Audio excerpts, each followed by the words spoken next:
The world is enraged, but the cages are not new. A silent crisis brewing for a decade, now it's boiling. Despite the more than 4 million immigrants deported by Obama, his successor faces a wave of refugees crossing the US-Mexican border to escape poverty and violence. The steps that President Donald J. Trump and Attorney General Jeffrey Sessions have taken to deal with it have enraged the country, the last of which broke on Thursday, June 19 by AP. Baby jails were being set up to house unaccompanied minors of tender age, as they call them. In other words, immigrant babies. The next day, the pressure was simply too much, and Donald J. Trump announced signing an executive order to stop the separation of families. But let's look at the build-up that led to this moment. The news had quickly spread around the world. The United States of America was separating children. Over the last month and a half, an estimate of 2,000 minors who were accompanied had been put in detention centers, whether they had crossed illegally or had surrendered in ports of entry, in many cases in groups of people who were seeking asylum, escaping poverty and gang violence in Central America. Even the United Nations called on the United States of America to stop separating families. There is nothing normal about detaining children. As I said, detention is never in the best interest of the child and always constitutes a child rights violation. On this being a criminal offense, as I said, this should, entry into a country without the right papers should at most be an administrative offense, and it certainly does not warrant jailing children. Headlines like, "Children separated from their families crying in cages."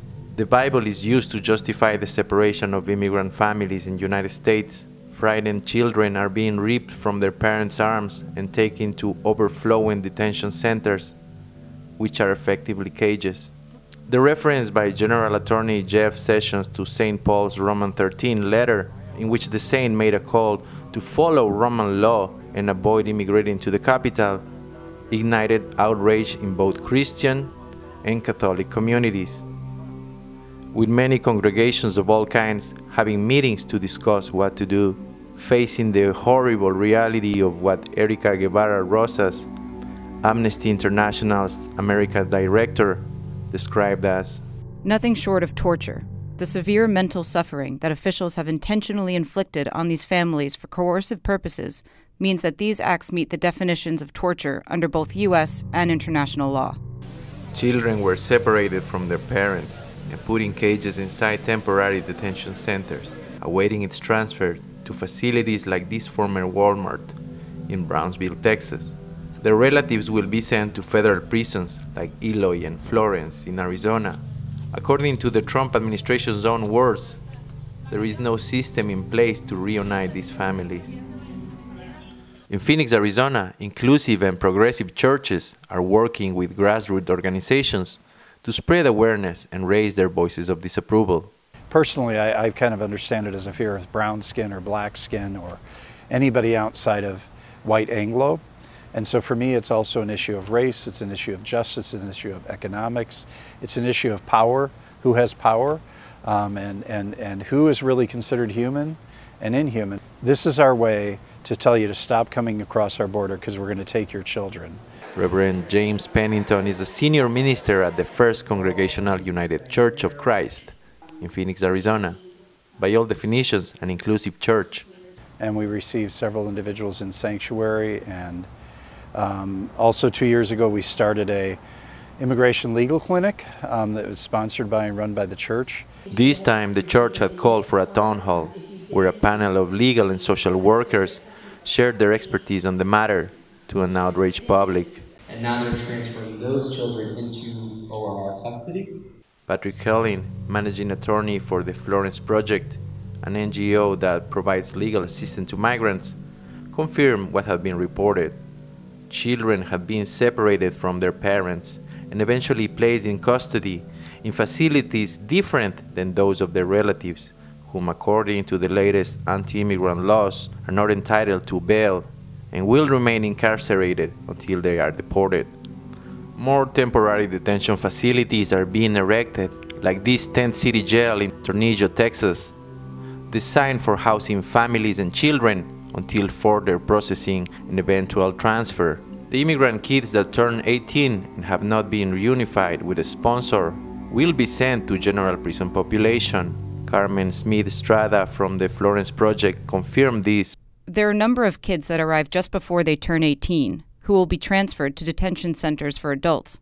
If no one claims them, or they don't qualify for a bond, or if they can't pay the bond given to them, they will face a dire choice: sitting in jail until its case sorts itself out, or choose being sent back to their countries. The panel did notice that there is a way to help for those who are willing to join and support groups like the Phoenix Restoration Project and others, doing hospitality work and claiming those minors before they are surrendered to the general prison system.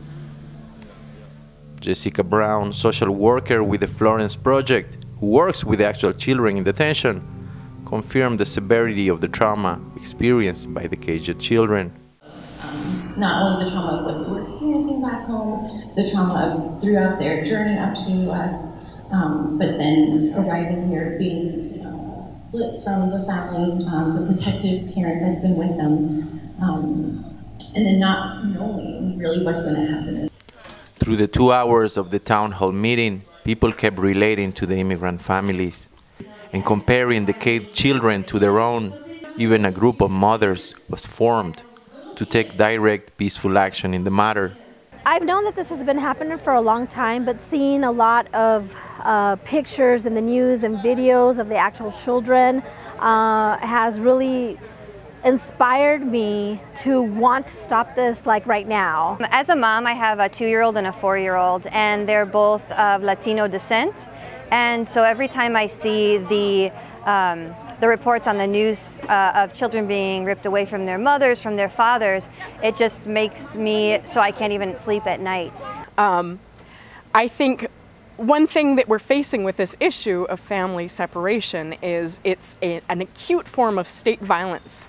And it's not a violence that leaves physical marks upon children, upon families, but the violence that it does to those attachment bonds, to the bond of a parent and a child, can leave lasting traumatic effects upon these communities. So I think we're creating a problem that's going to be going to have effects for generations to come. They are being placed in an institution at a very tender age. This reminds me of the institutionalization of Native Americans in boarding schools, not very far past in our nation's history, right? Does that mean that, that they're going to be taught that their parents were indeed criminals? Speaking at Laura Ingraham's show, General Attorney Jeff Sessions, or General Sessions as she called him, struggled trying to explain the difference between today's United States and 1940s Third Reich Germany. Nazi Germany, concentration camps, human rights violations. Laura Bush has weighed in, Michelle Obama, Rosalind Carter, got all the first ladies going back to Eleanor Roosevelt. She's apparently weighed in as well. General Sessions, what's going on here?